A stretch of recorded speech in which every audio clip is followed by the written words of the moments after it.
നമസ്കാരം. സംസ്ഥാനത്ത് വീണ്ടും സമ്പൂർണ്ണ ലോക്ക്ഡൗൺ. മറ്റന്നാൾ മുതൽ ഈ മാസം 16 വരെ കേരളം പൂർണ്ണമായും അടച്ചിടുകയാണ്. അവശ്യ സർവീസുകൾക്ക് ഇളവ് നൽകുന്നുണ്ട്. പൊതുഗതാഗതം പൂർണ്ണമായി നിർത്തിവെക്കും. അവശ്യ സാധനങ്ങൾ വിൽക്കുന്ന കടകൾ തുറക്കുന്നതിന് സമയം ക്രമീകരിച്ച് നൽകും. അന്തർ സംസ്ഥാന യാത്രകൾക്കും നിയന്ത്രണമുണ്ടാകും. രാവിലെ 6 മണി മുതൽ വൈകിട്ട് 7:30 വരെ അവശ്യ സാധനങ്ങൾ വിൽക്കുന്ന കടകൾ തുറക്കാനും പാൽ പച്ചക്കറി കടകൾ അനുവദിക്കാനുമാണ് ഇപ്പോഴത്തെ തീരുമാനം. അന്തർ ജില്ലാ യാത്രകൾ അനുവദിക്കുന്നില്ല. റോഷിപാൽ തിരുവനന്തപുരത്ത് നിന്നും. റോഷിപാൽ, അല്പസമയത്തിനകം പൂർണ്ണ വിശദാംശങ്ങളുമായി മാർഗനിർദ്ദേശം വരും. എന്തൊക്കെ നിർദ്ദേശങ്ങളാണ് ഇപ്പോൾ നമുക്ക് ലഭ്യമാകുന്നത്? നികേഷ്, ഇപ്പോൾ മാർഗനിർദ്ദേശങ്ങൾ ഉൾപ്പെടുന്ന പട്ടിക പുറത്തിറങ്ങി കഴിഞ്ഞു. അതിൽ ഏറ്റവും പ്രധാനപ്പെട്ടത് അവശ്യ സാധനങ്ങൾ വിൽപ്പന നടത്തുന്ന കടകൾ, ബേക്കറികൾ, ഹോട്ടലുകൾ എന്നിവയ്ക്ക് പ്രവർത്തിക്കാൻ അനുമതി നൽകുന്നു എന്നുള്ളതാണ്. രാവിലെ 6 മണിക്ക് തുടങ്ങുന്ന സ്ഥാപനങ്ങൾക്ക് 7:30 വരെ പ്രവർത്തിക്കാൻ അനുവാദമുണ്ട്. പക്ഷേ എല്ലാവരും പാഴ്സലുകൾ മാത്രമേ വിതരണം ചെയ്യാവൂ എന്ന് കൃത്യമായി മാർഗരേഖയിൽ പറയുന്നു എന്നതാണ് ഏറ്റവും പ്രധാനപ്പെട്ടത്.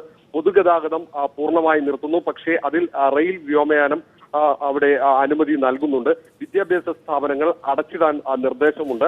ചരക്ക് വാഹനങ്ങൾ തടയില്ല എന്ന് പ്രത്യേകം പറയുന്നു. അവശ്യ വസ്തുക്കൾ, മരുന്നുകൾ എന്നിവ എത്തിക്കാൻ ഓട്ടോ, ടാക്സി എന്നിവ ഉപയോഗിക്കാം. പക്ഷേ മറ്റൊരാവശ്യത്തിനും ഓട്ടോ, ടാക്സി ഉപയോഗിക്കാൻ പാടില്ല. ഊബർ ഉൾപ്പെടെയുള്ള എല്ലാ ടാക്സി സംവിധാനങ്ങളും നിർത്തുന്നു. എല്ലാ ആരാധനാലയങ്ങളും അടച്ചിടാൻ തന്നെ നിർദ്ദേശമുണ്ട്. അവിടെ പൂജാകർമ്മങ്ങൾ നടത്താം, പക്ഷേ ഭക്തരെ പ്രവേശിപ്പിക്കാൻ പാടില്ല. അടിയന്തര പ്രാധാന്യമില്ലാത്ത കേന്ദ്ര സംസ്ഥാന സർക്കാർ ഓഫീസുകൾ പൂർണ്ണമായും അടച്ചിരുന്നു എന്നതാണ് മറ്റൊരു പ്രധാനപ്പെട്ട കാര്യം. ആൾക്കൂട്ടമുണ്ടാകുന്ന ഒരു പരിപാടികളും നടത്താൻ അനുമതിയില്ല. പൂർണ്ണമായും കർശനമായ നിയന്ത്രണങ്ങൾ. കൃത്യമായി സത്യവാങ്മൂലം കയ്യിൽ സൂക്ഷിക്കുന്നവർക്ക് മാത്രമേ പുറത്തിറങ്ങാൻ സാധിക്കുകയുള്ളൂ. രേഖകൾ കയ്യിലില്ലെങ്കിൽ കേസ് ഉൾപ്പെടെ ഉള്ള കടുത്ത നടപടികളിലേക്ക് നീങ്ങാൻ റോഷിപാലാണ് വിവരങ്ങൾ നൽകുന്നത്. മാർഗനിർദ്ദേശത്തിന്റെ ചില സൂചനകളാണ് റോഷിപാൽ നൽകുന്നത്. Doctor TM. തോമസ് ഐസക് ധനമന്ത്രി നമ്മോടൊപ്പം ഉണ്ട്. Doctor TM. തോമസ് ഐസക്, മാർഗനിർദ്ദേശത്തിൽ എന്തൊക്കെയാണ് വരുന്നത് എന്നത് സംബന്ധിച്ച ആദ്യ സൂചനകളാണ് നമ്മുടെ മുന്നിലുള്ളത്. രാവിലെ 6 മണി മുതൽ 7 മണി വരെ, 7:30 വരെ അവശ്യ സാധനങ്ങൾ വിൽക്കുന്ന കടകൾ തുറക്കാം. പാൽ പച്ചക്കറി കടകൾക്കും അനുവാദമുണ്ട്. അന്തർ ജില്ലാ യാത്രകൾ അനുവദിക്കില്ല. യാത്രയ്ക്ക് പോകുന്നവർ സത്യവാങ്മൂലം സമർപ്പിക്കണം. സാമ്പത്തിക സ്ഥിതി, രണ്ടാം ലോക്ക്ഡൗൺ എന്ന് പറയുമ്പോൾ സാമ്പത്തിക സ്ഥിതി വല്ലാതെ അപകടത്തിൽപ്പെടില്ലേ? അനിവാര്യമാണ്. അതിനേക്കാൾ വലിയ നഷ്ടമായിരിക്കും കോവിഡ് വ്യാപനം അതിതീവ്രമാവുകയും കാര്യങ്ങൾ കൈവിട്ടു പോവുകയും ചെയ്തിട്ടുണ്ടെങ്കിൽ. അതുണ്ടാക്കാൻ പോകുന്ന അരാജകത്വം നമ്മളിന്ന് വടക്കേന്ത്യയിൽ കാണുന്നുണ്ട്. അവിടത്തേക്കാൾ നമ്മുടെ സ്ഥിതി കുറച്ചുകൂടി മെച്ചമാണ്. കാരണം വടക്കേന്ത്യയിൽ നിന്ന് വ്യത്യസ്തമായിട്ട് പൊതു ആരോഗ്യ സംവിധാനം സുശക്തമായിട്ടുള്ളത് കേരളത്തിലുണ്ട്. പക്ഷെ അതിനും താങ്ങാനാവുന്നതിനപ്പുറത്തേക്ക് വ്യാപനം പോയിട്ടുണ്ടെങ്കിൽ അതുണ്ടാക്കാൻ പോകുന്ന നഷ്ടവുമായിട്ട് താരതമ്യപ്പെടുത്തുമ്പോൾ ഒരാഴ്ചത്തെ ലോക്ക്ഡൗൺ അല്ലെങ്കിൽ 2 ആഴ്ചത്തെ ലോക്ക്ഡൗൺ അതിൻ്റെ നമുക്കുണ്ടാകുന്ന പ്രയാസങ്ങൾ എത്രയോ ചെറുതാണ്. അതുകൊണ്ട് നമ്മൾ ഹെസിറ്റേറ്റ് ചെയ്യരുത്. ഭാഗികമായിട്ടുള്ള ലോക്ക്ഡൗണിൽ കാര്യങ്ങൾ നിർത്തി കൊണ്ടുപോകാൻ പറ്റുമോ? പക്ഷേ അതിൻ്റെ ഫലമല്ല നന്നായിട്ടുള്ളത്. ഓരോ ദിവസം കഴിയുന്തോറും വ്യാപനത്തിൻ്റെ തോത് കൂടിക്കൊണ്ടിരിക്കുകയാണ്. ഈ ഒരു പശ്ചാത്തലത്തിൽ ഇനി ലോക്ക്ഡൗൺ അല്ലാതെ വേറെ മാർഗമില്ല. അതുകൊണ്ടുണ്ടാകുന്ന നഷ്ടവും പ്രയാസവും ഒക്കെ സഹിച്ചേ പറ്റും. ഡോക്ടർ ഐസക്, 20-ാം തീയതി പുതിയ മന്ത്രിസഭ അധികാരമേൽക്കുകയാണ്. ഇപ്പോൾ താങ്കളാണ് മന്ത്രി. 20-ാം തീയതി മുതൽ പുതിയ ധനമന്ത്രി കേരളത്തിനുണ്ടാകും. ഈ ട്രാൻസ്ഫർ ഓഫ് പവർ അത്ര എളുപ്പമാണോ ഡോക്ടർ ഐസക്? ഇനി പുതിയ മന്ത്രി വന്നിട്ട് താങ്കൾ ഇതുവരെ ചെയ്തിട്ടുള്ള ഒരനുഭവത്തിൻ്റെ പശ്ചാത്തലത്തിൽ താങ്കൾക്ക് കുറേ കാര്യങ്ങൾ ചെയ്യാൻ കഴിഞ്ഞു. അതിൻ്റെ അടിസ്ഥാനത്തിൽ 99 സീറ്റും നൽകി. ഇനി ഒരു പുതിയ മന്ത്രി വന്ന് അത്ര എളുപ്പമാണോ കാര്യങ്ങൾ? ട്രാൻസ്ഫർ ഓഫ് പവർ അത്ര എളുപ്പമാണോ? യഥാർത്ഥത്തിൽ നമ്മൾ കരുതിയത് ഈ തീവ്രവ്യാപനത്തിൻ്റെ തോത് ഒന്ന് കുറഞ്ഞിട്ട് പുതിയ മന്ത്രിസഭയിലേക്ക് പോകാം. പക്ഷേ വ്യാപനത്തിൻ്റെ തീവ്രത കൂടുകയാണ് ചെയ്യുന്നത്. അപ്പോൾ ഇനി അധികം താമസിപ്പിക്കുന്നതും ശരിയാവില്ല. കാരണം ആ ജനാധിപത്യ സംവിധാനം നമുക്ക് കാര്യക്ഷമമായിട്ട് പ്രവർത്തിക്കുന്നതിനും ആവശ്യമാണ്. അതുകൊണ്ട് ഇനിയിപ്പോൾ തീവ്ര വ്യാപനമാണെങ്കിൽ പോലും നമ്മളിപ്പോൾ പ്രഖ്യാപിച്ചിട്ടുള്ള ടൈം ടേബിൾ അനുസരിച്ച് തന്നെ മന്ത്രിസഭയുടെ സത്യപ്രതിജ്ഞയും എല്ലാം നടക്കേണ്ടത് ആവശ്യമാണ്. വലിയ പ്രതിസന്ധിയാണ് doctor T M Thomas Isaac. ഇപ്പോൾ സിനിമ റിലീസ് ചെയ്തു, പൊളിഞ്ഞു പാളീസായിപ്പോയി. പുതിയ സിനിമകളൊന്നും പ്രേക്ഷകരില്ലാതെ പൂട്ടിക്കെട്ടേണ്ടി വന്നു.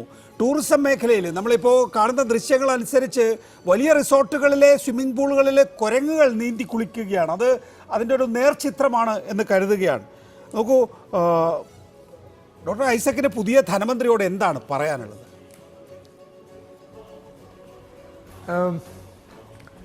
ഒന്ന് കേരളം മാത്രമല്ലെന്ന്, രാജ്യം മുഴുവൻ അങ്ങനെയാണ്.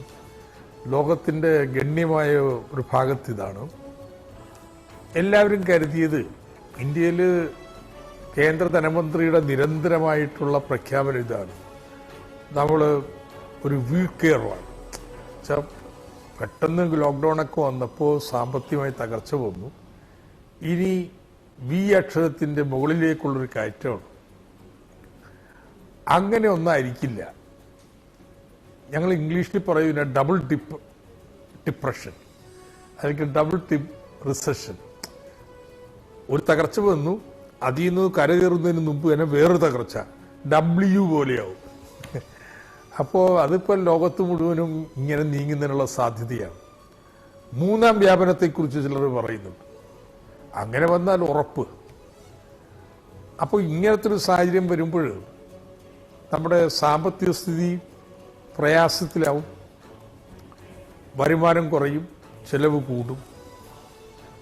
പക്ഷേ കേരളത്തിന് ഈ വർഷം ഇനിയിപ്പോൾ GST വരുമാനം കുറഞ്ഞാലും 14% വർധനവ് കോമ്പൻസേഷൻ അടക്കം ഈ വർഷം കിട്ടും. അപ്പോൾ ഇനി അത് ഈ വർഷം ഏതായാലും പ്രശ്നം ഉണ്ടാവില്ല.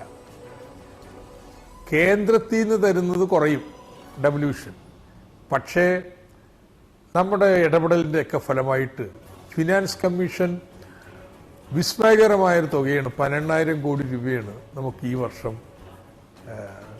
കമ്മി നികത്താൻ വേണ്ടി തരുന്നത്. അടുത്ത വർഷമെല്ലാം ഗണ്യമായിട്ട് കുറയും. മൂന്നാമതായിട്ട് ഈ കോവിഡൊക്കെ കഴിഞ്ഞ വർഷം നാം ഉപയോഗിക്കാതിരുന്ന വായ്പ കൂടി ഈ വർഷം അനുവദിച്ച് 23,000 കോടി രൂപ നമുക്കെടുക്കാൻ അനുവാദം തന്നിട്ടുണ്ട്. ഇതുള്ളത് കൊണ്ട് സാമ്പത്തികമായിട്ടൊരു വലിയ ക്രൈസിസിലേക്ക് വരുന്ന മന്ത്രിസഭ പോകത്തില്ല ഈ ഇങ്ങനെ കോവിഡ് ഉണ്ടെങ്കിൽ പോലും. പക്ഷേ ഒരു അപകടം ഉള്ളത് ഇതുപോലെ ആയിരിക്കും ഇനിയുള്ള വർഷങ്ങളിൽ ധരിച്ച് കാര്യങ്ങൾ ചെയ്യാൻ പോയാൽ വലിയ അപകടമായിരിക്കും.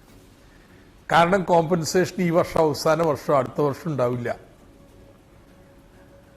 അടുത്ത വർഷം നമ്മുടെ കേന്ദ്രത്തിൽ നിന്ന് തരുന്നത് ഗണ്യമായിട്ട് കുറയും. 18,000 ഈ വർഷം, അടുത്ത വർഷം എനിക്ക് തോന്നുന്നു അത് 10,000 വട്ടം കൊണ്ട് കുറയും. അപ്പോ ആ മൂന്നാം വർഷമാകുമ്പോൾ ഇത് കൂടുതൽ പ്രയാസത്തിലേക്ക് വരും.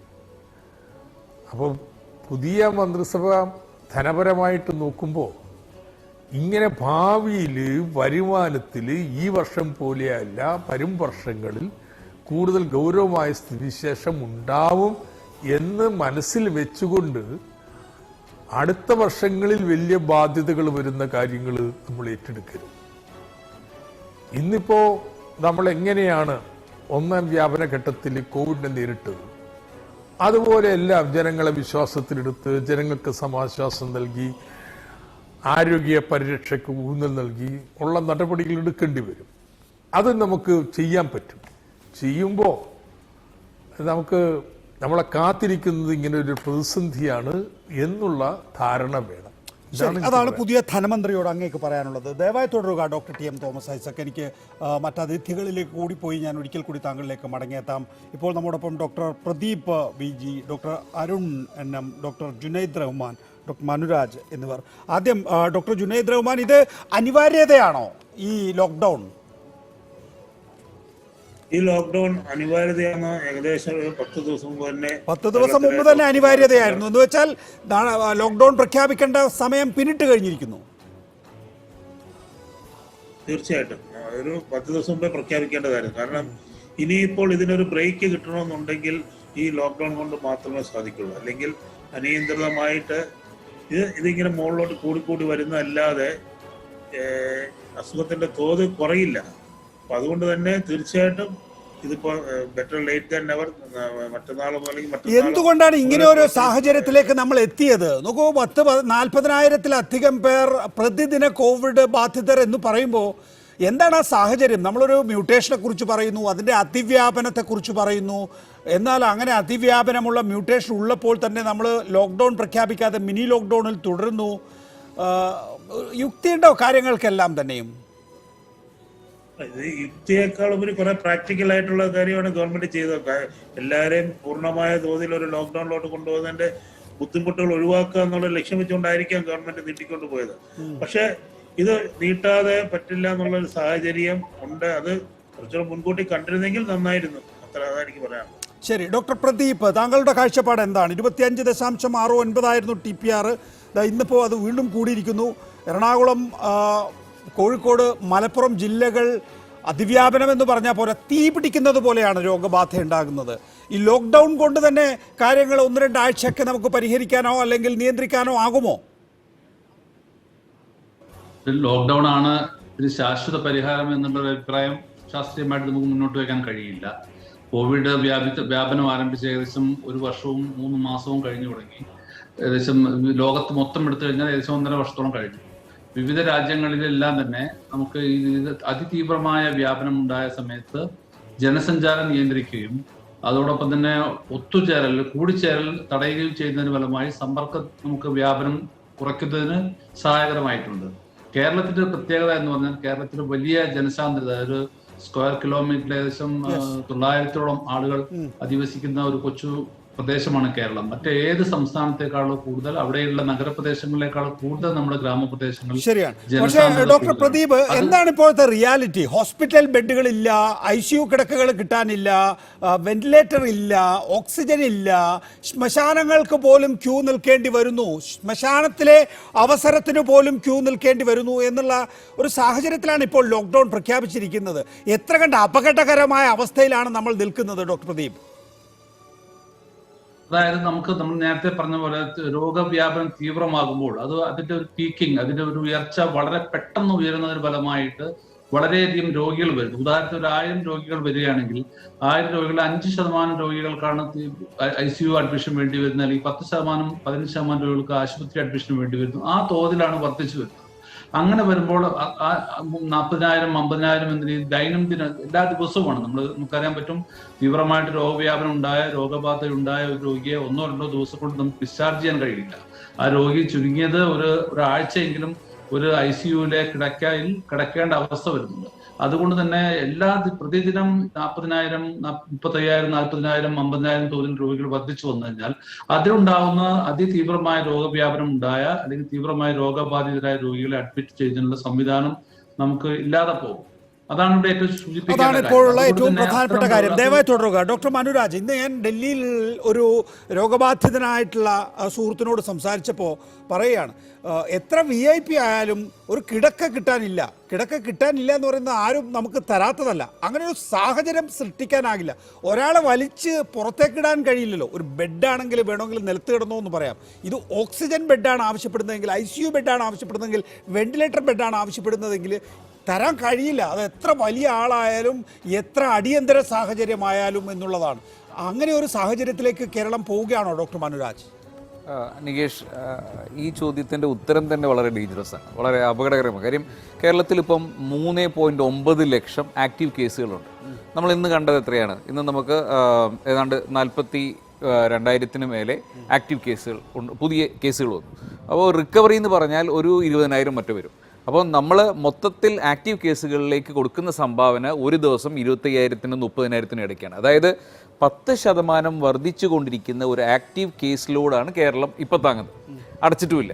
അപ്പോൾ ഇന്നത്തെ സാഹചര്യത്തിൽ നിന്നും 10% അധികം ബാധ്യത നാളെയുണ്ട്. നാളെ 10. അപ്പോൾ 10% വെച്ച് 5 ദിവസം എടുക്കുമ്പോൾ തന്നെ 50%. അപ്പോൾ കേരളത്തിനെ സംബന്ധിച്ചിടത്തോളം ഇപ്പോൾ നിറഞ്ഞു നിൽക്കുന്ന ഒരു ആശുപത്രിയിലും ക്രിട്ടിക്കൽ കെയർ ബെഡുകൾ ഒഴിവില്ലാത്തൊരു സാഹചര്യം വരാനായിട്ട് ഒരു ദിവസം വല്ലതും വേണ്ടി വരും.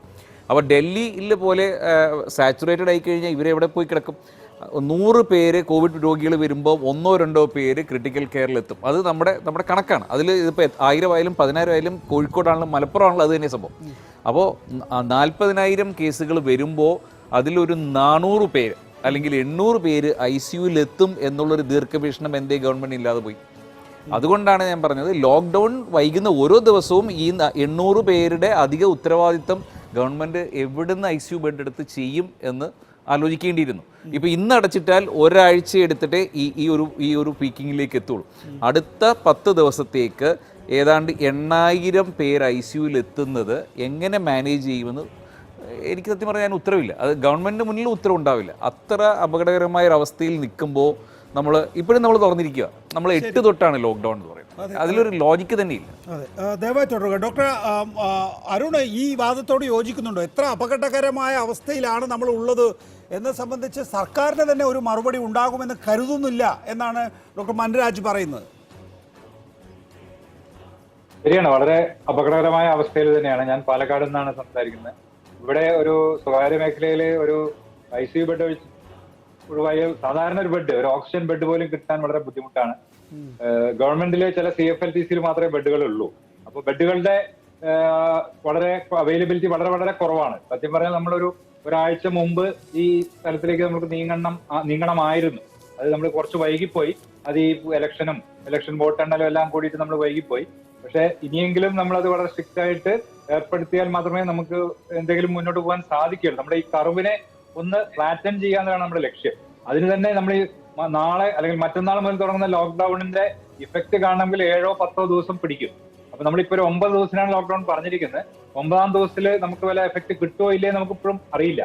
ഒരു ഗുണമുള്ള കാര്യം, നമ്മുടെ ഇപ്പൊ ആക്റ്റീവ് കേസുകൾ ഒരു 7% മാത്രമേ ആശുപത്രിയിലുള്ളൂ. 93% വീട്ടിലാണ്. അപ്പൊ കുറെ നമ്മൾ അധികം സിംറ്റം അല്ലാത്ത ആളുകളെ കണ്ടുപിടിക്കുന്നുണ്ട്. അതുകൊണ്ടായിരിക്കണം ഇത്ര ആളുകൾ 93% ആളുകൾ വീട്ടിൽ ഐസൊലേഷനിലാണ് ഇരിക്കുന്നത്. അതിലൊരു ഡേഞ്ചർ ഉണ്ട്. വീട്ടിൽ ഐസൊലേഷനിൽ ഇരിക്കുന്ന ആൾക്കാർക്ക് പെട്ടെന്ന് മോശമായാല് അവർക്ക് ആശുപത്രികളിൽ എവിടെയും വെന്റിലേറ്ററോ ICU ഒന്നും ഇല്ല. അപ്പൊ അതിന്റെ ഒരു ഡേഞ്ചർ എപ്പോഴും ഉണ്ട്. വീട്ടിൽ നിന്ന് പെട്ടെന്ന് ആശുപത്രി കിട്ടാതെ മരിക്കുന്ന, ഇന്നലെ എനിക്ക് തോന്നുന്നു പത്തനംതിട്ടയിൽ ഒരു മരണം സംഭവിച്ചിട്ടുണ്ട്. അങ്ങനെ ഉണ്ടാവാൻ സാധ്യതയുണ്ട്. എനിക്ക് തോന്നുന്നത് നമ്മള് ഗവൺമെന്റ് പറഞ്ഞിരുന്ന കണക്കുകൾ പലപ്പോഴും ICU ബെഡിന്റെയും വെന്റിലേറ്ററിന്റെയും ആശുപത്രി ബെഡുകളുടെ കണക്ക് എപ്പോഴും അത്ര സുതാര്യമായിരുന്നില്ല എന്ന് തോന്നുന്നു. കണക്കുകളിൽ ബെഡുകൾ ഉണ്ടെങ്കിലും പലപ്പോഴും നമ്മൾ ഇൻഇഫക്ട് പ്രാക്ടിക്കലി നമ്മൾ നോക്കുമ്പോൾ ബെഡുകൾ അങ്ങനെ അവിടെ കാണുന്നില്ല. അങ്ങനെ ഒരു പ്രശ്നം വരുന്നുണ്ട്. അതുപോലെ തന്നെ ഈ ജനജാഗ്രത പോർട്ടൽ അപ്ഡേഷൻ ഞാൻ ആ കാര്യങ്ങളിലെല്ലാം മടങ്ങി വരാം. ഇവിടെ ഇന്നത്തെ 1-2 ഡോക്ടർ ജുനൈദ് റഹ്മാൻ, ഒന്ന് മരണനിരക്ക് വല്ലാതെ കൂടുന്നു. ഇന്നലത്തെ മരണത്തിനേക്കാളും ഏതാണ്ട് അതിൻ്റെ ഒരു 1/3 അധികമാണ് ഇന്ന് എന്നുള്ളത് ഒരു വസ്തുത. 2, കഴിഞ്ഞ ഒരാഴ്ചയായി ഒരു കുടുംബത്തിലെ 3 പേർ മലപ്പുറത്ത് മരിക്കുകയാണ്. അതെങ്ങനെയാണ് സംഭവിക്കുന്നത്? ഇതിനൊക്കെ ശാസ്ത്രീയമായി എന്ത് വിശദീകരണമാണ് നൽകാനാവുക? ഇത്തരത്തിലുള്ളൊരു മരണം, കാരണം ഈ രോഗത്തിന്റെ കോംപ്ലിക്കേഷനിലോട്ട് വളരെ പെട്ടെന്ന് ആൾക്കാർ പോവുകയാണ്. നമ്മൾ വളരെ നോർമലായിട്ടിരിക്കുന്ന ആള്, അല്ലെങ്കിൽ 4 ദിവസം 5 ദിവസം വളരെ നോർമലായിട്ടിരിക്കുന്ന ഒരാൾ പെട്ടെന്നാണ് ഒരു സഡൻ ഡിപ്പിലോട്ട് പോകുന്നതും ഓക്സിജൻ സാച്ചുറേഷൻ കുറയുന്നതും അവിടെ എക്സ്റേ CT സ്കാനൊക്കെ എടുത്ത് നോക്കുമ്പോൾ അവരുടെ കണ്ടീഷൻ വേഴ്സൺ ചെയ്തതായിട്ട് കാണുന്നത്. ഈ ഒരു കുടുംബത്തിൽ തന്നെ 3 പേർ എങ്ങനെ വന്നു എന്നുള്ളതിന് ഒരു ശാസ്ത്രീയമായ ഒരു കാരണം എനിക്ക് പറയാൻ സാധിക്കില്ല.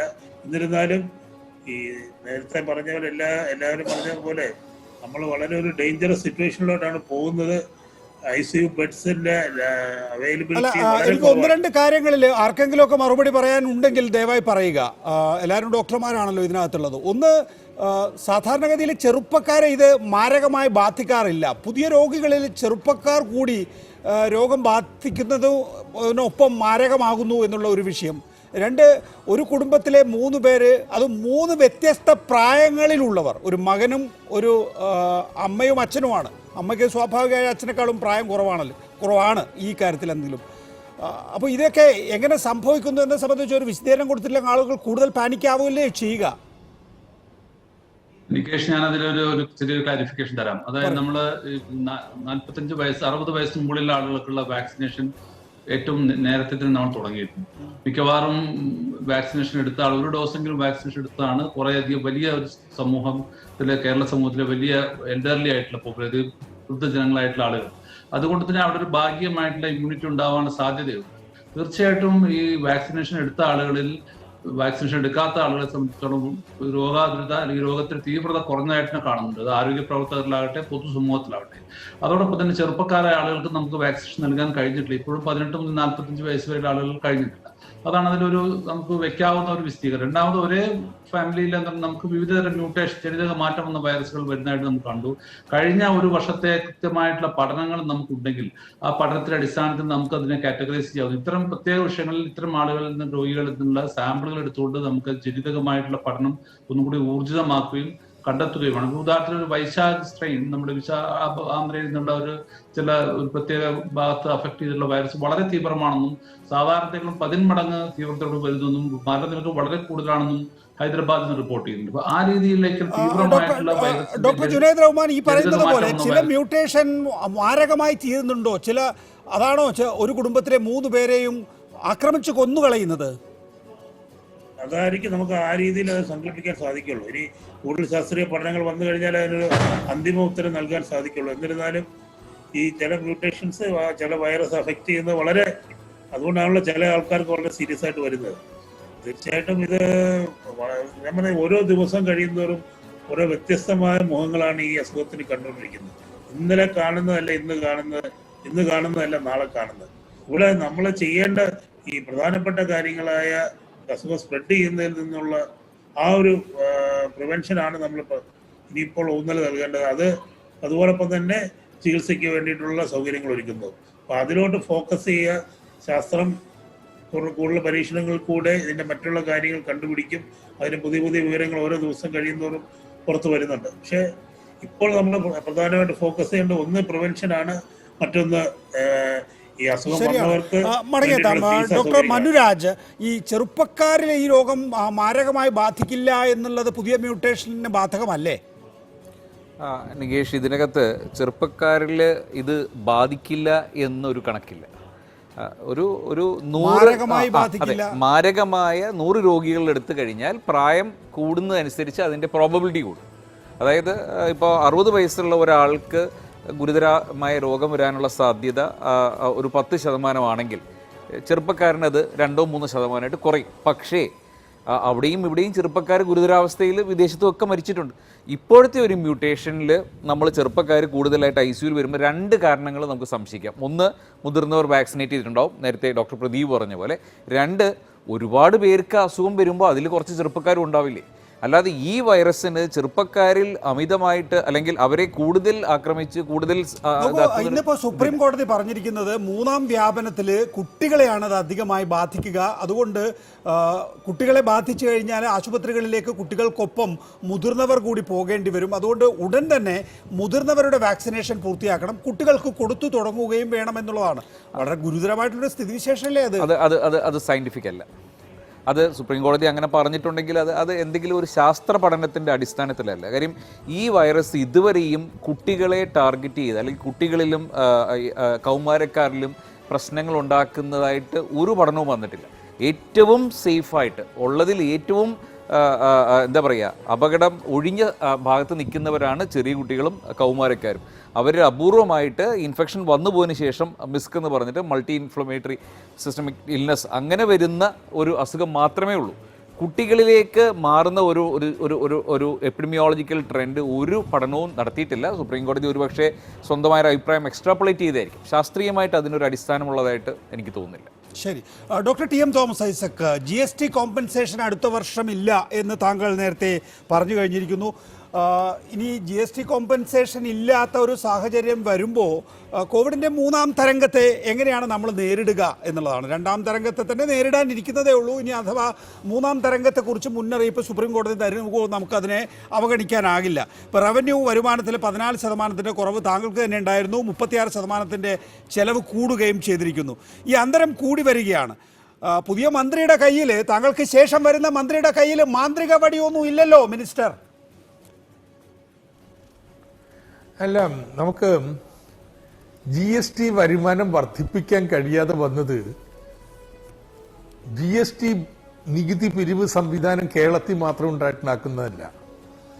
അതിനുള്ള സംവിധാനങ്ങൾ ഉണ്ടാവുന്നേ ഉള്ളൂ. ഇപ്പോഴും ഈ 4 വർഷം വേണ്ടി വന്നിട്ട് ഉണ്ടായിട്ട് വെച്ചാൽ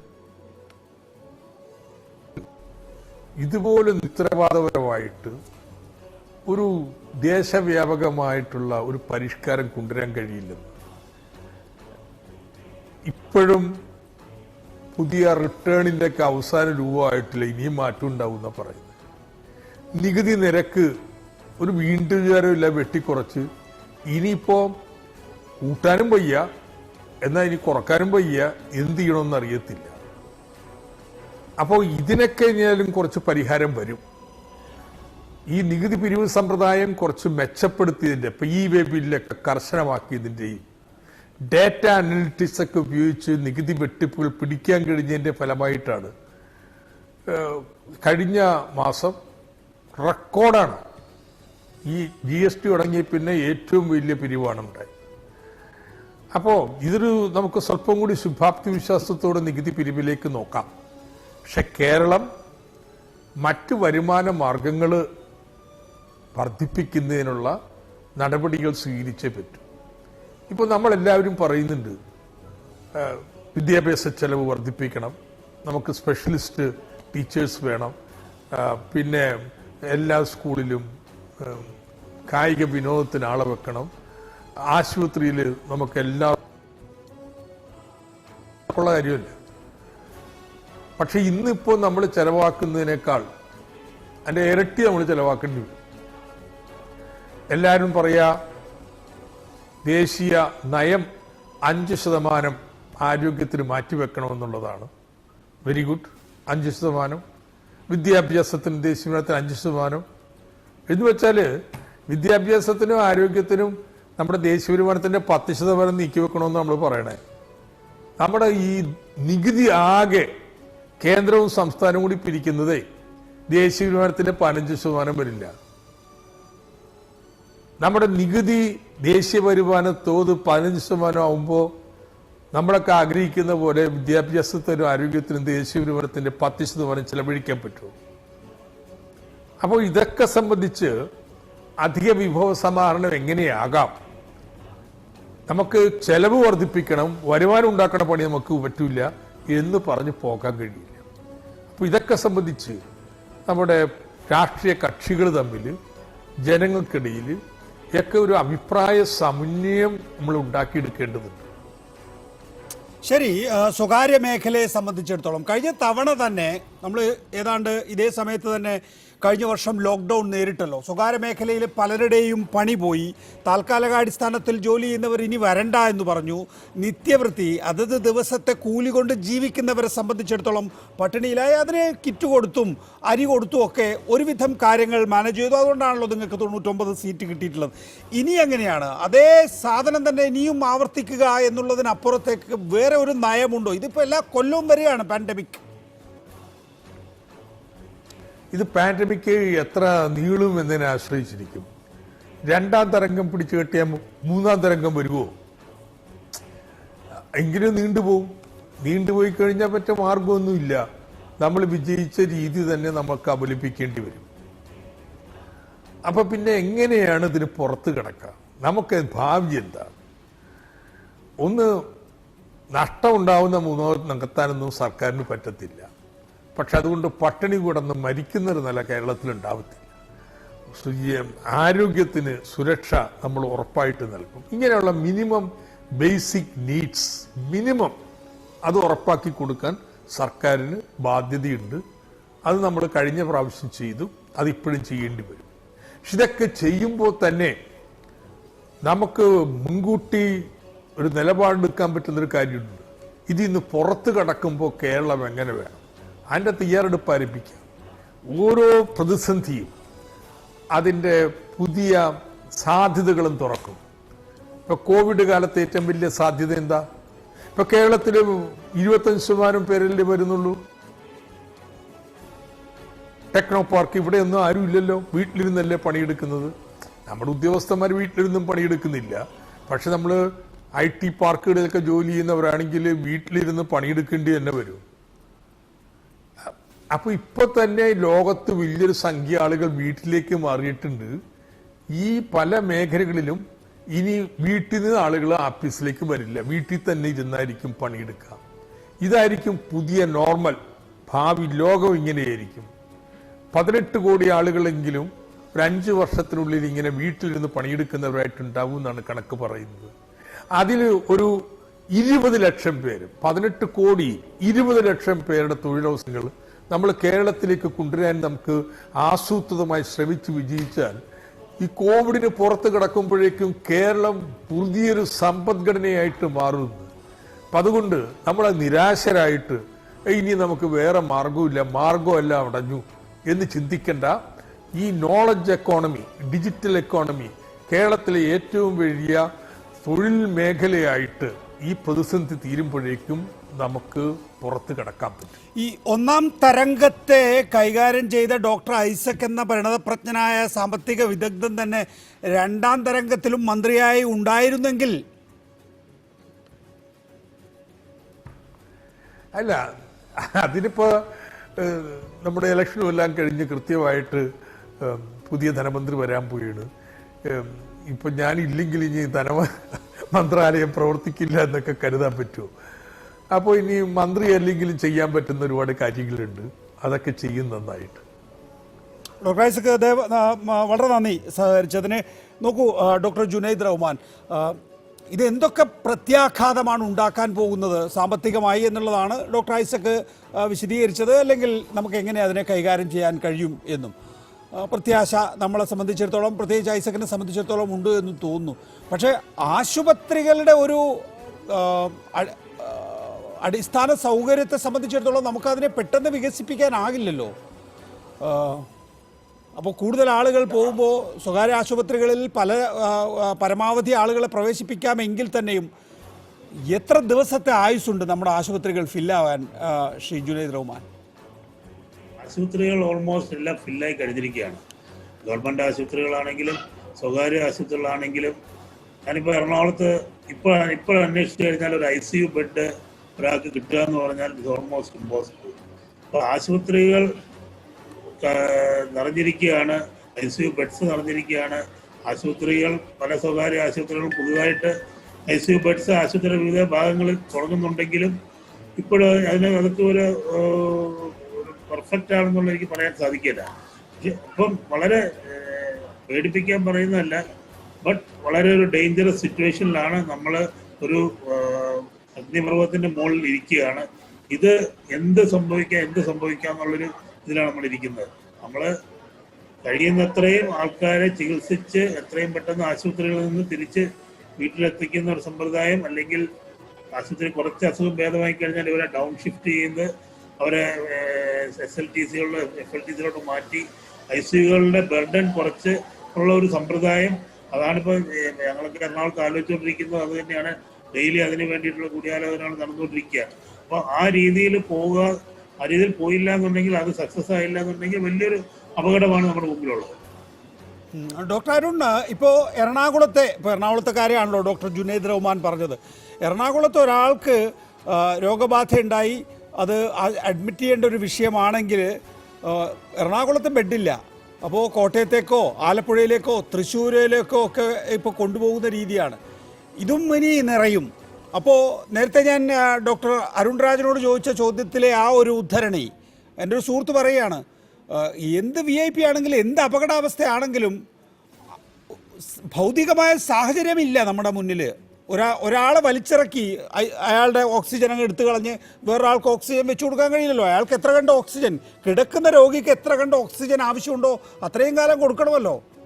അപ്പോൾ വേറൊരാൾക്ക് ഒന്നുകിൽ അയാൾ ആശുപത്രി വിടണം, അല്ലെങ്കിൽ അയാൾക്ക് ഏതെങ്കിലും തരത്തിലുള്ള അപകടം പറ്റണം. ഈ നിലയിൽ കഥകൾ കേൾക്കുമ്പം ഭീതിതമായ സാഹചര്യമാണ്. നമ്മുടെ നാട്ടിലും അത് വരാൻ എത്ര കാലം, അല്ലെങ്കിൽ ആ നിലയിൽ ആളുകളെ പേടിപ്പിക്കണോ വേണ്ടയോ എന്നുള്ളതൊക്കെ നിങ്ങൾ തീരുമാനിച്ചോളൂ. കാരണം പേടിക്കാതെ ഇനി മുന്നോട്ട് പോയിട്ട് കാര്യമുണ്ടെന്ന് തോന്നുന്നില്ല. സ്വതന്ത്രമായി നടക്കാൻ നമുക്ക് കഴിയാത്ത സാഹചര്യം ഇന്ന് ഈ ലോകത്തുണ്ട്. അതുപോലെ തന്നെയാണ് ഇപ്പോൾ ഓൾമോസ്റ്റ്. അതായത് ഇപ്പൊ കോവിഡ് മാത്രമല്ല, ഒരു നോൺ കോവിഡ് അസുഖം വന്നാലും പെട്ടെന്ന് ഒരു ICU ബെഡ് കിട്ടാനൊക്കെ വിഷമമാണ്. ഒരുവിധം എല്ലാ നോൺ കോവിഡും ഇപ്പൊ കോവിഡിലേക്ക് മാറ്റുകയാണ്. ICUകൾ പുതുതായിട്ട് ക്രിയേറ്റ് ചെയ്യുന്നുണ്ട്. പക്ഷെ അതിനൊക്കെ അത്ര ക്വാളിറ്റി ഉണ്ടാവണമെന്നില്ല, അത്രയ്ക്ക് അതിനുള്ള മെഷീനറീസ് ഉണ്ടാവില്ല, അതിനുള്ള സ്റ്റാഫ് ഉണ്ടാവില്ല. അതുപോലെ തന്നെ കോവിഡ് പല സ്റ്റാഫിനും കോവിഡ് വീണ്ടും വാക്സിൻ എടുത്തിട്ടുണ്ടെങ്കിലും ലഘുവായിട്ടുള്ള അസുഖമാണെങ്കിലും അവരും പോസിറ്റീവ് ആവുന്നുണ്ട്. ഒരുപാട് പേര് അപ്പൊ ലീവ് എടുക്കും. അപ്പൊ വളരെ സ്കെൽറ്റൽ സ്റ്റാഫ് വെച്ചിട്ട് പലപ്പോഴും ICU ഒക്കെ റൺ ചെയ്യേണ്ടി വരുന്നുണ്ട്. അതുകൊണ്ട് ക്വാളിറ്റി ഓഫ് കെയർ കുറയും. അപ്പൊ അങ്ങനെയൊക്കെ സംഭവങ്ങൾ നടന്നുകൊണ്ടിരിക്കുകയാണ്. അപ്പൊ നോൺ കോവിഡ് ആണെങ്കിലും അറ്റാക്കോ സ്ട്രോക്കോ വന്നു കഴിഞ്ഞാൽ ICU ബെഡ് കിട്ടണമെങ്കിൽ അത്ര എളുപ്പമല്ല. ആ സ്ഥിതിയാണ് നമ്മളിപ്പോൾ ഇരിക്കുന്നത്. നമ്മൾ അഡ്ജസ്റ്റ് ചെയ്ത് പോവുകയാണ്. അതായത് ഒരു ICUയിൽ കയറണമെങ്കിൽ നമ്മൾ കുറച്ച് ഓക്സിജന്റെ ലെവലൊക്കെ കുറച്ച് കൂട്ടിയിട്ട് റൂമിൽ വെച്ച് തന്നെ മാനേജ് ചെയ്യും. ICUയിൽ ഒരു വെന്റിലേറ്റർ ഒഴിവായി കഴിഞ്ഞാൽ പേഷ്യന്റിനെ കൊണ്ട് മാറ്റും. അപ്പോഴേക്കും നമുക്ക് വേറെ പേഷ്യന്റ് വരും. അങ്ങനെ ഒരു ക്യൂ സിസ്റ്റത്തിൽ ഇങ്ങനെ മുന്നോട്ട് പോയിക്കൊണ്ടിരിക്കുകയാണ്. അതുകൊണ്ട് വളരെ അപകടകരമായിട്ടുള്ള ഒരു പ്രശ്നം തന്നെയാണ്. പക്ഷേ നേരത്തെ പറഞ്ഞ ഡോക്ടർ മനുരാജ്, ഡോക്ടർ പ്രദീപും പറഞ്ഞ പ്രായം കുറവുള്ള ആളുകൾക്ക് കൂടുതൽ അസുഖം വരുന്നുണ്ടോ എന്നുള്ളത്, അത് കാരണം സത്യം പറഞ്ഞാൽ കുറച്ചൊരു വാക്സിന്റെ എഫക്ട് ഉണ്ട് എന്നാണ് എനിക്ക് തോന്നുന്നത്. ഞാൻ കഴിഞ്ഞ ഒരു ഏപ്രിൽ മാസത്തിൽ കഴിഞ്ഞ 5 ആഴ്ചയിലെ കേരളത്തിലെ മരണങ്ങൾ നോക്കുമ്പോൾ ഏപ്രിൽ ആദ്യത്തെ ആഴ്ച ഒരു 60 വയസ്സിന് മുകളിലുള്ള ആളുകളിൽ ഒരു 78% ആളുകൾ 60 വയസ്സിന് മുകളിലാണ് മരിക്കുന്നത്. എന്നാൽ ഈ കഴിഞ്ഞ ആഴ്ച ഈ 7 ദിവസത്തില് അതൊരു 68 ചുരുങ്ങിയിട്ടുണ്ട്. അതിന്റെ അർത്ഥം പ്രായം കൂടിയ ആളുകൾക്ക് അത്ര തന്നെ മരണം വരുന്നില്ല. അതിന് കാരണം അവർക്ക് അസുഖം കൂടുതൽ വരാഞ്ഞിട്ടല്ല, അധികവും വാക്സിന്റെ ഗുണം ആയിരിക്കാനാണ് സാധ്യത. നമുക്കൊരു ഹൈപ്പോത്തസിസ് ആണ്, ഉറപ്പില്ല. അതുകൊണ്ട് തന്നെ അതെങ്ങനെ ശരിയാണ്? മരണസംഖ്യ കൂടി വരികയാണ്. അതിൽ തന്നെ ഒരുപക്ഷെ പ്രായം, ഞാൻ പേഴ്സന്റേജ് ശതമാനമാണ് പറഞ്ഞത്. ശതമാനം 60 വയസ്സിന്റെ മുകളിലുള്ള ആളുകൾ ഏപ്രിൽ ഫസ്റ്റ് വീക്കിൽ 78% മരിച്ചിരുന്നത്. ഓക്കെ, മൊത്തം ഡെത്തിൽ 100 പേര് മരിക്കുകയാണെങ്കിൽ 60 വയസ്സിന് മുകളിലുള്ള ആൾക്കാരാണ് 78 പേരും. എന്നാൽ കഴിഞ്ഞ ആഴ്ച മരിച്ച 100 പേരിൽ ഒരു 68 തോന്നുന്നത്, കണക്ക് കൃത്യമായിട്ട് അറിയില്ല, 68 പേര് മാത്രമേ 60 വയസ്സിന് മുകളിലുള്ളൂ. അതിന് കാരണം നിങ്ങൾക്ക് വേണേൽ പറയാം, പ്രായം കുറഞ്ഞ ആളുകൾക്ക് കൂടുതൽ വന്നുവെന്ന് പറയാം. പക്ഷെ അതല്ല എന്നാണ് സൂചിപ്പിക്കുന്നത്. ഇപ്പൊ മഹാരാഷ്ട്ര അങ്ങനെ കണക്ക് വന്നിട്ടുണ്ട് മുംബൈയിൽ നിന്ന്. അവിടെയും പ്രായം കൂടിയ ആളുകളുടെ ശതമാനമാണ് പറയുന്നത്, മൊത്തം നമ്പർ അല്ല. മൊത്തം നമ്പർ പ്രായം കൂടിയ ആൾക്കാരാണ് മരിക്കുന്നത്. പക്ഷെ പെർസെന്റേജ് മുംബൈയിലും കുറഞ്ഞിട്ടുണ്ട്. അത് വാക്സിൻ കൊണ്ട് ആയിരിക്കാം, ഒരു ഹൈപ്പോത്തസിസ് ആണ്. അങ്ങനെയാണെങ്കിൽ ഒരു നല്ല വാർത്തയാണ്. അങ്ങനെ ആവുമെന്ന് നമ്മൾ പ്രതീക്ഷിക്കുന്നു. അതുകൊണ്ട് തന്നെ എത്രയും പെട്ടെന്ന് പ്രായം കൂടിയ ആളുകൾക്കൊക്കെ വാക്സിൻ കൊടുത്താൽ നമുക്ക് പറഞ്ഞ മാതിരി മൊത്തം ഡെത്ത് കുറച്ച് കുറയ്ക്കാൻ പറ്റും. പ്രായം കുറവുള്ള ആളുകൾ ശരിയാണ് വരുന്നുണ്ട്. അത് ഡോക്ടർ മനുരാജ് കൃത്യമായിട്ട് പറഞ്ഞ പോലെ തന്നെ നമ്പർ വളരെ കൂടുമ്പോൾ പ്രായം കുറഞ്ഞ ആൾക്കാർക്ക് വരുമല്ലോ, അത് രക്ഷയില്ല. അത്രയും നമ്പറാണ് നമ്മൾ കൂടുന്നത്. ആ ഫസ്റ്റ് വേവിലും അതൊക്കെ ഉണ്ടായിരുന്നു. പക്ഷെ ഫസ്റ്റ് വേവിൽ നമ്പർ വളരെ കുറവായിരുന്നു. നമ്മൾ 5000 അല്ലെങ്കിൽ മാക്സിമം 10,000 നിൽക്കുന്ന സമയത്ത് 40,000 ആകുമ്പോൾ പ്രായം കൂടിയ ആളുകളും ICUയിൽ വരും.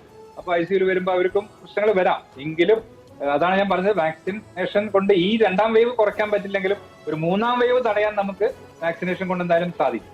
ശരി, ഡോക്ടർ പ്രദീപ് എന്റെ ചോദ്യം കേട്ടിട്ട് പറഞ്ഞോളൂ താങ്കൾ. ഈ വാക്സിൻ എടുത്തവർക്ക്, 1 ഡോസ് എടുത്തവരായാലും 2 ഡോസ് എടുത്തവരായാലും വലിയ മാരകമായ നിലയിൽ രോഗബാധ ഉണ്ടാകുന്നില്ല എന്ന് മുഖ്യമന്ത്രി വാർത്താ സമ്മേളനത്തിൽ പറഞ്ഞു. അതൊക്കെ ശാസ്ത്രീയമായ അടിത്തറയുള്ളതാണോ? 1. 2, ഈ ഒരു ഡോസോ 2 ഡോസോ വാക്സിൻ എടുത്തവർക്ക് മരണമുണ്ടാകുന്നില്ല എന്ന് കണക്കുകൾ ശരിയാണ്. കണക്കുകൾ അങ്ങനെ പറയുന്നുണ്ടെങ്കിൽ തന്നെയും അത് എന്തുകൊണ്ടാണ്? അങ്ങനെയാണെങ്കിൽ എന്തുകൊണ്ടാണ്? ഇതിലെ ആദ്യത്തെ ചോദ്യത്തിന് തീർച്ചയായിട്ടും വാക്സിൻ എടുത്ത ആളുകളിൽ രോഗാതുരത അല്ലെങ്കിൽ രോഗത്തിന് തീവ്രത കുറവാണെന്ന് തന്നെയാണ് നമ്മൾ കാണുന്നത്. നമുക്ക് ആരോഗ്യ പ്രവർത്തകരെല്ലാം തന്നെ ആദ്യഘട്ടത്തിൽ തന്നെ വാക്സിനേഷൻ എടുത്ത ആളുകളാണ്. ദിവസവും നമുക്കറിയാം 50 മുതൽ 125 വരെ ആരോഗ്യ പ്രവർത്തകർക്ക് കഴിഞ്ഞ ഒരാഴ്ച വിവിധ ദിവസങ്ങളിലായിട്ട് രോഗബാധ ഉണ്ടായിട്ട്. പക്ഷെ ഈ ആളുകളിലെല്ലാം തന്നെ ഒരു ചെറിയ പനിയോ അല്ലെങ്കിൽ മേലുവേദനയോ തൊണ്ടവേദനയോ മാത്രമായിട്ടാണ്. പക്ഷേ ഇതിന് മുൻപ് അതുപോലെ തന്നെയാണ് ഒരു സവിശേഷ സാഹചര്യത്തിന് മുൻപ് കഴിഞ്ഞ വർഷം കോവിഡ് 1ാം വരവിൽ വന്ന ആളുകൾക്ക്, ഈ രോഗബാധന്റെ ആളുകൾക്കും 2ാം വരവിൽ അതിതീവ്രമായ രീതിയിൽ ഇത് കണ്ടിട്ടുണ്ട്. അതാണ് നമുക്ക് അന്വേഷിക്കാനുള്ള കാര്യം. മാത്രം ലോകത്തു നിന്ന് വന്ന വിവിധ പഠനങ്ങൾ, അത് UK നിന്നാവട്ടെ, പിന്നെ ഇറ്റലിയിൽ നിന്നാവട്ടെ, ചൈനയിൽ നിന്നാവട്ടെ, കൊറിയയിൽ നിന്ന് വിവിധ പഠനങ്ങളെല്ലാം തന്നെ ഈ വാക്സിൻ എടുത്ത ആളുകളിൽ രോഗാതുരത വളരെ കുറവായിട്ടാണ് കണ്ടത്. അതായത് വാക്സിൻ എടുത്തവർക്ക് രോഗം വന്നേക്കാം, പക്ഷെ അവർ ICUയിൽ പോകേണ്ടി വരില്ല, വെന്റിലേറ്ററിൽ പോകേണ്ടി വരില്ല എന്നാണോ പറയുന്നത്? തീർച്ചയായിട്ടും രോഗത്തിന്റെ തീവ്രത വളരെ കുറവായിട്ടാണ് കാണുന്നത്. അവർക്ക് മിക്കവാറും ആളുകൾക്ക് വീട്ടിലുള്ള ചികിത്സ തന്നെ മതിയാകും. 95% മുതൽ 99% ആളുകൾക്ക് വീട്ടിലുള്ള ചികിത്സ തന്നെ മതിയാവുന്ന അവസ്ഥയുണ്ട്. അത് നമ്മളെ സംബന്ധിച്ചോളം ആശുപത്രിയിലെ ബെഡുകൾ നമുക്ക് സമാഹരിക്കാൻ കഴിയും. രണ്ടാമതൊരു കാര്യം പറയാനുള്ളത്, എന്താണ് നമുക്ക് ഇപ്പോൾ കരണീയമായിട്ടുള്ളതാണ്. 2 കാര്യങ്ങൾ. ഒന്ന്, വളരെ മാസീവ് വാക്സിനേഷൻ, അടിയന്തരമായിട്ട് യുദ്ധകാല അടിസ്ഥാനത്തിൽ നമ്മുടെ എല്ലാ 18 വയസ്സിന് മുകളിൽ എല്ലാവർക്കും വാക്സിൻ നൽകാനുള്ള സംവിധാനം വളരെ ഊർജ്ജസ്വലമായി യുദ്ധകാലാടിസ്ഥാനം നമ്പർ 1. നമ്പർ 2, ബെഡുകൾ എങ്ങനെ സമാഹരിക്കാം, ഓക്സിജൻ സപ്ലൈ ഉള്ള ബെഡുകൾ സംഭരിക്കുന്നതിന് വേണ്ടി ഇന്ത്യയിൽ നമുക്ക് ആർമി ആവട്ടെ, വിവിധ സന്നാഹങ്ങളാവട്ടെ, അത് വിവിധ രാജ്യങ്ങളുടെ സഹായമാവട്ടെ, അത് തേടിക്കൊണ്ട് യുദ്ധകാലാടിസ്ഥാനത്തിൽ നമുക്ക് രോഗചികിത്സയ്ക്ക് വേണ്ടിയുള്ള ഓക്സിജൻ സപ്ലൈ ഉൾപ്പെടെ ലഭ്യമാകുന്ന ബെഡുകൾ സംഘടിപ്പിക്കും. ഈ രണ്ട് പ്രിൻസിപ്പിൾ ഊന്നി മാത്രമേ നമുക്ക് ഇനി പ്രാക്ടിക്കലായിട്ട് മുന്നോട്ട് പോകാൻ കഴിയൂ. ബാക്കി എല്ലാ ചർച്ചകൾക്കും പ്രസക്തി കുറഞ്ഞാണ് ഇരിക്കുന്നത്. എൻ്റെ അഭിപ്രായത്തിൽ ഈ 2 കാര്യങ്ങൾ വളരെ യുദ്ധകാലാടിസ്ഥാനത്തിലുള്ള നടപ്പാക്കുന്നതിനുള്ള അടിയന്തരമായ ടാസ്ക് ഫോഴ്സ് രൂപീകരിച്ചുകൊണ്ട് കേന്ദ്ര സംസ്ഥാന സർക്കാരുകൾ മുന്നോട്ട് വരണം. നമ്മൾ 1 വർഷം പുറകോട്ട് പോയി, 1 വർഷം നമ്മൾ ഉണ്ടായിട്ട് ആ 1 വർഷത്തിൽ നമുക്ക് എത്രത്തോളം ഇതെല്ലാം കൂടി ചെയ്യാൻ കഴിഞ്ഞു നമുക്കറിയില്ല. പക്ഷേ ഈ ഒരു സാഹചര്യത്തിൽ ഇത് രണ്ടും ചെയ്തില്ലെങ്കിൽ വലിയ ഒരു അപകടത്തിലേക്ക്. ശരി, ഡോക്ടർ മനുരാജ്, ഒന്ന് ഈ പറയുന്ന വാക്സിനേറ്റഡ് ആണെങ്കിൽ അപകടാവസ്ഥയില്ല. നമ്മൾ നേരത്തെ പറഞ്ഞിരുന്നു ഈ മാസ്ക് ധരിക്കുകയാണെങ്കിൽ ഈ വൈറസിൻ്റെ ഇൻടേക്ക് കുറയും, അതുകൊണ്ട് വലിയ മാരകമായ രീതിയിൽ വരില്ല എന്ന്. ഇപ്പോൾ പറയുന്നത് സിംഗിൾ ഡോസ് ആണെങ്കിൽ തന്നെയും എടുത്തിട്ടുണ്ട് എങ്കിൽ വലിയ നിലയിൽ രോഗബാധ ഇല്ല എന്ന്. ഡബിൾ ആണെങ്കിൽ നമ്മൾ ICMRൻ്റെ തന്നെ കണക്കനുസരിച്ച് വളരെ ചെറിയ ശതമാനം 0.4% പേർക്കേ ഡബിൾ വാക്സിൻ എടുത്തവർക്ക് വന്നിട്ടുള്ളൂ എന്നുള്ള വിഷയമുണ്ട്. ശാസ്ത്രീയമാണോ അത്? അതെ, ഇതിലിപ്പോൾ ആദ്യത്തെ ചോദ്യം മാസ്കിന് മുമ്പ് വാക്സിൻ. അപ്പോൾ ഈ വാക്സിനുകളെല്ലാം നമ്മൾ അതിൻ്റെ ട്രയൽ നടത്തുമ്പോൾ നമ്മൾ 3 കാര്യങ്ങളാണ് പറയുന്നത്. ഒന്ന്, അതിന് എഫിക്കസി ഫോർ എനി ഇൻഫെക്ഷൻ, ഏത് അസുഖം തടയാനുള്ള ഒരു എഫിക്കസി പറയും, ഗുരുതരമായ അസുഖം തടയാനുള്ള ഒരു എഫിക്കസി പറയും, മരണം തടയാനുള്ള ഒരു എഫിക്കസി പറയും. അപ്പോൾ കോവിഷീൽഡിൻ്റെയൊക്കെ ക്ലിനിക്കൽ ട്രയൽ നടത്തിയപ്പോൾ വ്യക്തമായിട്ട് അതിൻ്റെ NEJM ഒക്കെ വന്ന ആർട്ടിക്കിളുകളിൽ പറയുന്നതെന്ന് പറഞ്ഞാൽ സാധാരണയുള്ള ഒരു സാധാരണ ഇൻഫെക്ഷൻ തടയാനുള്ളതാണ് അവർ ഈ 62 മുതൽ 78, 80 എന്ന് വരെ പറഞ്ഞത്. പക്ഷേ ഗുരുതരമായ അസുഖം തടയാനായിട്ട് അതിനേക്കാളും പറ്റും. മരണത്തിലേക്ക് നയിക്കുന്ന ക്രിട്ടിക്കൽ എന്ന് പറയുന്ന സംഗതികളെ ഏകദേശം 100% തടയാൻ പറ്റും. അപ്പം നമ്മളൊരു ഡോസ് വാക്സിൻ എടുക്കുമ്പോൾ അല്ലെ 2 ഡോസ് വാക്സിൻ എടുക്കുമ്പോൾ ഗുരുതരമായ രോഗവും മരണവും നമ്മൾ ഒഴിവാക്കി കഴിഞ്ഞു. പിന്നീട് നമുക്ക് വരാനുള്ള ഇൻഫെക്ഷൻ്റെ സാധ്യത തന്നെ 1000-1 അങ്ങനെ കുറഞ്ഞിട്ട് അതുപോലെ എല്ലാവർക്കും ഒന്നും വരില്ല. അതായത് ഇപ്പോൾ വാക്സിനേറ്റ് ചെയ്ത 1000 പേരെ വീണ്ടും വൈറസ് ആക്രമിക്കുമ്പോൾ അതിൽ 1-2 പേർക്ക് അസുഖം തന്നെ വരുന്നു.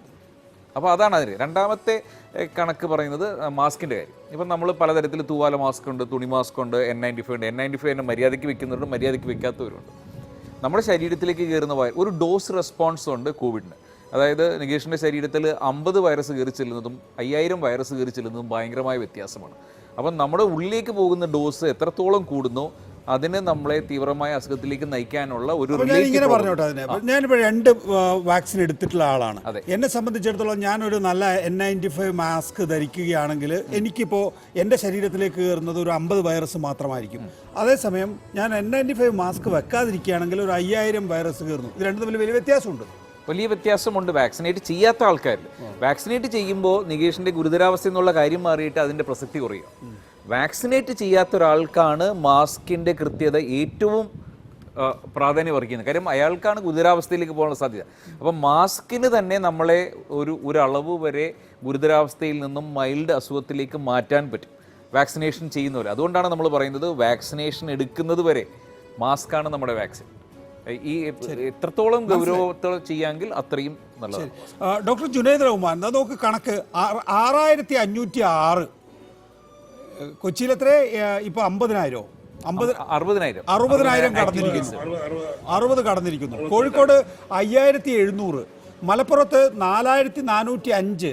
അവിടെ ഏതാണ്ട് 30%, അതായത് മലപ്പുറം ജില്ലയിൽ 30% മുകളിലാണ് TPR. എന്ന് വെച്ചാൽ എന്താ ഡോക്ടറെ, 3 പേരെ നോക്കിയാൽ ഒരാൾക്ക് കോവിഡ് ആണത്രേ.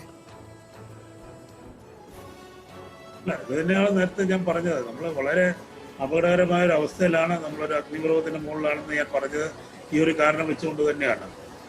ഇവിടെ കുറെ കൂടി ആക്റ്റീവായിട്ട് ഗവൺമെന്റ് ഇറങ്ങണം എന്നുള്ളതാണ് എനിക്ക് പറയാനുള്ളത്. കാരണം ഈ ഹോസ്പിറ്റൽ ബെഡ്സിനെ എല്ലാവരും കംപ്ലീറ്റ് ഒരു സിംഗിൾ നെറ്റ്വർക്കിന്റെ കീഴിൽ ഇതുവരെയായിട്ടും ആക്കാൻ സാധിച്ചിട്ടില്ല. ഗവൺമെന്റ് ഹോസ്പിറ്റൽ അവരുടെ ഒരു രീതിയിൽ പോകുന്നു, കുറെ പ്രൈവറ്റ് ഹോസ്പിറ്റൽസ് അവരുടെ ഇത്ര ബെഡുകൾ ഇതിലോട്ട് പോകുന്നുണ്ടെന്ന് പറഞ്ഞിരുന്നാലും ഒരു സിംഗിൾ പോയിന്റിൽ ഇതൊരു കൺട്രോൾ വരുന്നില്ല. ആ രീതിയിലുള്ള കൺട്രോൾ വരുന്നില്ല എന്നുണ്ടെങ്കിൽ ഇതൊരു അനിശ്ചിതാവസ്ഥയിലോട്ട് പോകും. ഗവൺമെന്റ് കുറെ കൂടി പ്രൊആക്റ്റീവായിട്ട് ഇതൊരു സിംഗിൾ പോയിന്റ് കൺട്രോൾ കൊണ്ടുവരുന്നതിനുള്ള ഡോക്ടർ ജുനൈദ് റഹ്മാൻ, താങ്കൾ ഗവൺമെന്റിന്റെ ഒരു മീഡിയേറ്റർ കൂടിയാണെന്നാണ് ഞാൻ മനസ്സിലാക്കുന്നത്. പൂർണ്ണമായും ശരിയാണോ എന്നറിയില്ല. ഈ സ്വകാര്യ ആശുപത്രികളുമായിട്ടൊക്കെ സംസാരിക്കാൻ വേണ്ടി എന്താ ഇവർ കൊടുക്കുന്നില്ലേ? അല്ല, അതാ പറഞ്ഞ ഇത് പ്രോപ്പറായിട്ട് അത് എൻഫോഴ്സ് ചെയ്യുന്നില്ല എന്നുള്ളതാണ് എനിക്ക് പറയാനുള്ളത്. ഒരു എൻഫോഴ്സ്മെന്റ് വന്നാൽ മാത്രമേ ഇത് കുറെ കൂടി കാര്യക്ഷമമായിട്ട് ചെയ്യാൻ സാധിക്കുന്നുള്ളൂ. ആ ഒരു എൻഫോഴ്സ്മെന്റ് ഗവൺമെന്റിന്റെ ഭാഗത്തുനിന്നോ അല്ലെങ്കിൽ അഡ്മിനിസ്ട്രേഷന്റെ ഭാഗത്തുനിന്നോ ഉണ്ടാകുന്നില്ല എന്നാണ് ഇതിന്റെ രണ്ടും കണ്ടുകൊണ്ടിരിക്കുന്ന ഒരാളെന്ന രീതിയിൽ എനിക്ക് പറയാം. അതായത് ഗവൺമെന്റ് പറയണം ഒരു സ്വകാര്യ ആശുപത്രിയുടെ 50% ഞങ്ങൾ എടുത്തിരിക്കുന്നു എന്ന്, അതാണ് വിട്ടുതരണം എന്നുള്ള അഭ്യർത്ഥനയും ചർച്ചയും കാര്യങ്ങളൊന്നും ഇല്ല ഇനി. ആ സമയം കഴിഞ്ഞു, അഭ്യർത്ഥനയുടെ സമയം കഴിഞ്ഞു. ഒരാശുപത്രിയിൽ ഇപ്പൊ ആശുപത്രിയിലെ ഇത്ര ബെഡുകൾ ഗവൺമെന്റിന് വിട്ടുകൊടുക്കുകയാണ്.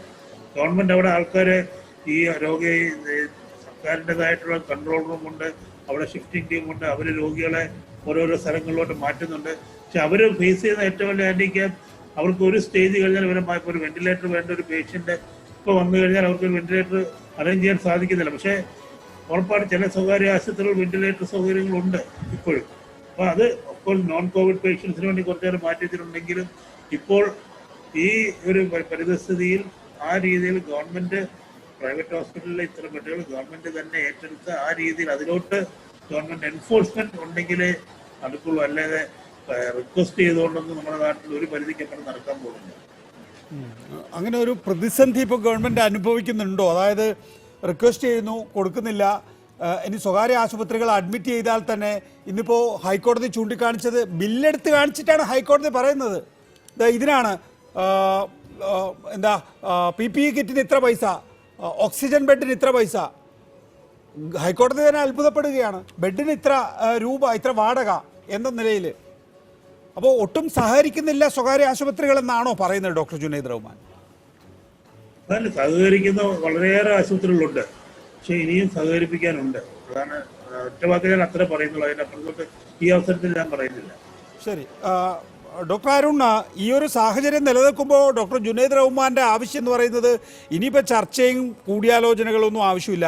ഒരു സർക്കാർ ആശുപത്രിയുടെ എത്രയാണോ ഗവൺമെന്റിനെ സംബന്ധിച്ചിടത്തോളം അടുത്ത ഒരു 2 ആഴ്ച കാലഘട്ടത്തിൽ ബെഡുകൾ ആവശ്യമുള്ളത് അത്രയും ബെഡുകൾ അങ്ങ് ഏറ്റെടുക്കുക എന്നുള്ളതാണ്. അതെ, ഏറ്റെടുക്കേണ്ടി വരും. അപ്പോൾ എന്തായാലും പ്രശ്നം വരുന്ന വെച്ചാൽ നോൺ കോവിഡ് ചികിത്സയും സഫർ ചെയ്യും ധാരാളം. അപ്പൊ എനിക്ക് തോന്നുന്നിപ്പോ ഒരുപാട് പേഷ്യൻസ് ഇപ്പൊ നമ്മളിപ്പോ കംപ്ലീറ്റ് ലോക്ക്ഡൌൺ പോകുമ്പോൾ അതിന്റെ ഒരു ഗുണം എന്ന് വെച്ചാൽ നോൺ കോവിഡ് കുറെ കുറയും. ഇതിപ്പോ കുറെ മുമ്പ് വെച്ച കുറെ സർജറികളൊക്കെ നമ്മൾ ഒരു ഇതെല്ലാം മാറ്റിവെച്ചിട്ടുണ്ടെങ്കിലും ഈ ഏപ്രിൽ മെയ് മാസത്തിൽ കുറെ ഈ നേരത്തെ പ്ലാൻ ചെയ്ത സർജറികളൊക്കെ കുറച്ച് നടക്കുന്നുണ്ടായിരുന്നു. അതൊക്കെ ഇപ്പൊ ഒരു ഇതെല്ലാം ഇല്ലാതെയായി. പക്ഷെ അപ്പൊ അങ്ങനെ നോൺ കോവിഡിന് നമുക്ക് കുറച്ച് മുറികളും കുറച്ച് ICU ബെഡുകളും വെന്റിലേറ്ററുകളും നീക്കി വെക്കേണ്ടിയും വരും. എല്ലാം നമുക്ക് അപ്പൊ സ്വകാര്യ ആശുപത്രിയിലും ഗവൺമെന്റ് ആശുപത്രികളിലും അതും വേണ്ടി വരും. അതുകൊണ്ട് എല്ലാം ഏറ്റെടുക്കുമ്പോഴും അത് കുറച്ച് നോൺ കോവിഡിനും കൂടിയും വെക്കുന്ന രീതിയിലേക്ക് മാറ്റേണ്ടി വരാനും സാധ്യതയുണ്ട്.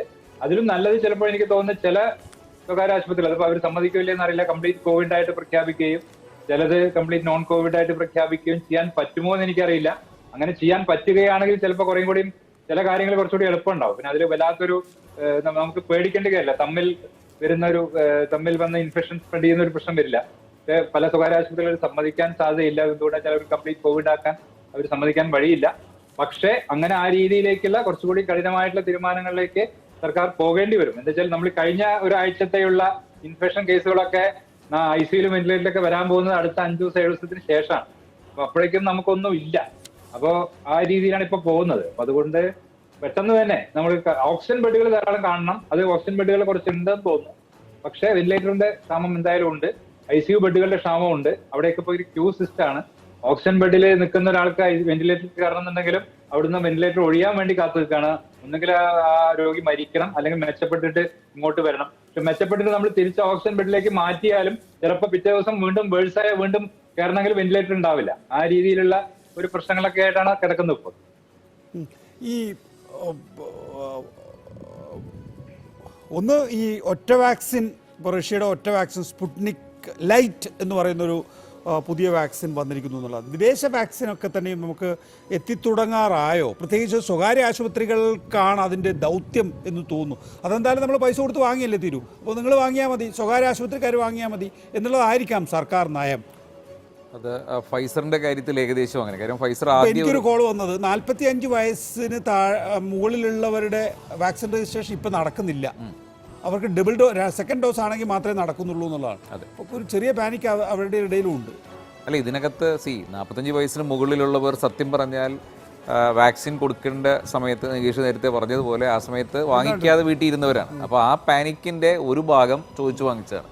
ഫൈസർ ആദ്യം ഇന്ത്യയിൽ വന്നപ്പോൾ വ്യക്തമായിട്ട് അവർ പറഞ്ഞു, കൃത്യമായ ഡേറ്റയുണ്ട്, ഇവിടെ ഒരു ബ്രിഡ്ജ് ട്രയലിൻ്റെ ആവശ്യമില്ല, നിങ്ങൾ നിർബന്ധം പിടിക്കരുത്, ഞങ്ങളുടെ സേഫ്റ്റി ഡേറ്റ കണ്ടിട്ട് ഞങ്ങൾക്കൊരു അടിയന്തര ഉപയോഗത്തിനുള്ള അനുമതി തരുമെന്നൊരു റിക്വസ്റ്റ് ഗവൺമെൻറ് അന്ന് കൈകെട്ടിയിരുന്നു. പക്ഷേ അന്ന് ഗവൺമെൻറ് ഒരു കോൺഫ്ലിക്റ്റ് ഓഫ് ഇൻട്രസ്റ്റ് ഉണ്ടായിരുന്നു. സ്വന്തം സാധനം വികസിപ്പിച്ച് വരികയാണ്, സ്വന്തമായിട്ട് നമ്മുടെ നാട്ടിലുണ്ടാക്കുന്ന കോവിഷീൽഡ് ഉണ്ട്, അപ്പോൾ അത് രണ്ടും വിട്ടേച്ച് ഫൈസർ വന്നാൽ മതി എന്ന് ഒരു നമ്മൾ പറയത്തില്ല, ഒരു സ്വാഭാവികമായ ഒരു കാഴ്ചപ്പാടുണ്ടായിരുന്നു. അതിപ്പോൾ സത്യം പറഞ്ഞാൽ ദോഷം ചെയ്തു. അന്ന് ഫൈസർ മാർക്കറ്റിലേക്ക് വന്നിരുന്നെങ്കിൽ അത് വാങ്ങാൻ സാമ്പത്തികമുള്ളവർ ആ വഴിക്ക് പോയനെ. ഒരു കോവിഷീൽഡ് ഡോസിൻ്റെ 4-5 ഇരട്ടിയാകും ഫൈസറിൻ്റെ വാക്സിൻ എന്നുള്ളത് വേറെ കാര്യം. പക്ഷേ അത് കൊടുക്കാൻ തെൽപ്പുള്ളവർ പോയി വാങ്ങിയിരുന്നേനെ. കുറേ പേര്, അതായത് വാക്സിന് വേണ്ടി കാത്തു നിൽക്കുന്നവരിൽ ഒരു ചെറിയ ശതമാനമെങ്കിലും ആ വഴിക്ക് നീങ്ങിയേനെ എന്നുള്ളത് ശരിയാണ്. അപ്പോൾ അത് പബ്ലിക് ഹെൽത്ത് പെർസ്പെക്റ്റീവിൽ വലിയൊരു വ്യത്യാസം ഉണ്ടാക്കിയതില്ല. കാര്യം അത്രയും പൈസയ്ക്ക് ഒരുപാട് പേർക്ക് വാങ്ങാൻ പറ്റില്ല. സമൂഹത്തിൽ ഒരു 5 മുതൽ 10% പേര് ആ വഴിക്ക് പോയേ.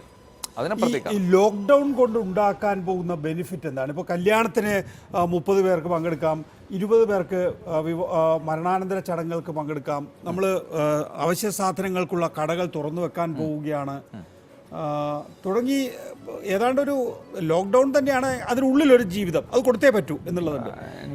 ഇതുകൊണ്ട് 2 ആഴ്ച കൊണ്ട് എന്ത് റിസൾട്ടാണ് ഉണ്ടാക്കുക? നികേഷ്, ആദ്യത്തെ ലോക്ക്ഡൗൺ ഒരു ഓവർകില്ലായിരുന്നു. അതായത് നമ്മൾ അറിവില്ലായ്മയും നമ്മുടെ ഭയവും എല്ലാം കൊണ്ട് നമ്മൾ എല്ലാം അടച്ചിട്ടു, ശ്വാസം വിടാനുള്ള സ്പേസ് മാത്രം വെച്ചു, ഒന്നുമില്ലാതെ ഒരവസ്ഥയായിരുന്നു. അപ്പോൾ ഒരു പച്ചക്കറി വാങ്ങിക്കാൻ പോലും മനുഷ്യൻ ബുദ്ധിമുട്ടുന്ന അവസ്ഥയായിരുന്നു ആദ്യത്തെ ലോക്ക്ഡൗൺ.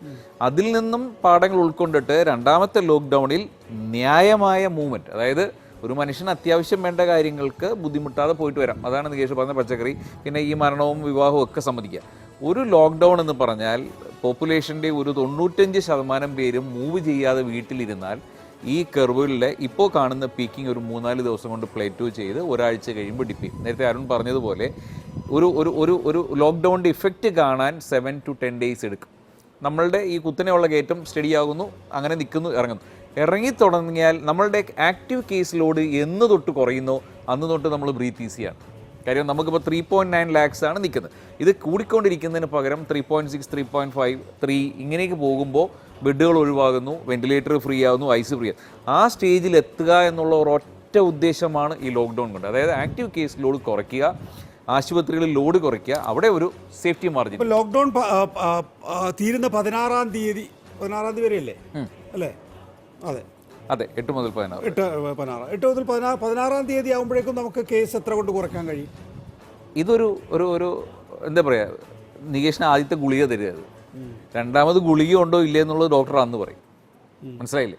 അപ്പോൾ 16-ന് അടുത്ത 8 ദിവസത്തേക്കോ 10 ദിവസത്തേക്കോ നീട്ടേണ്ടി വരുമോ അല്ല രോഗി ഭേദമായി ഡിസ്ചാർജ് ചെയ്യുമെന്നുള്ള അന്നേ അറിയത്തുള്ളൂ. അപ്പോൾ നമ്മൾ ശുഭാപ്തി വിശ്വാസത്തിൽ നിൽക്കുകയാണ്.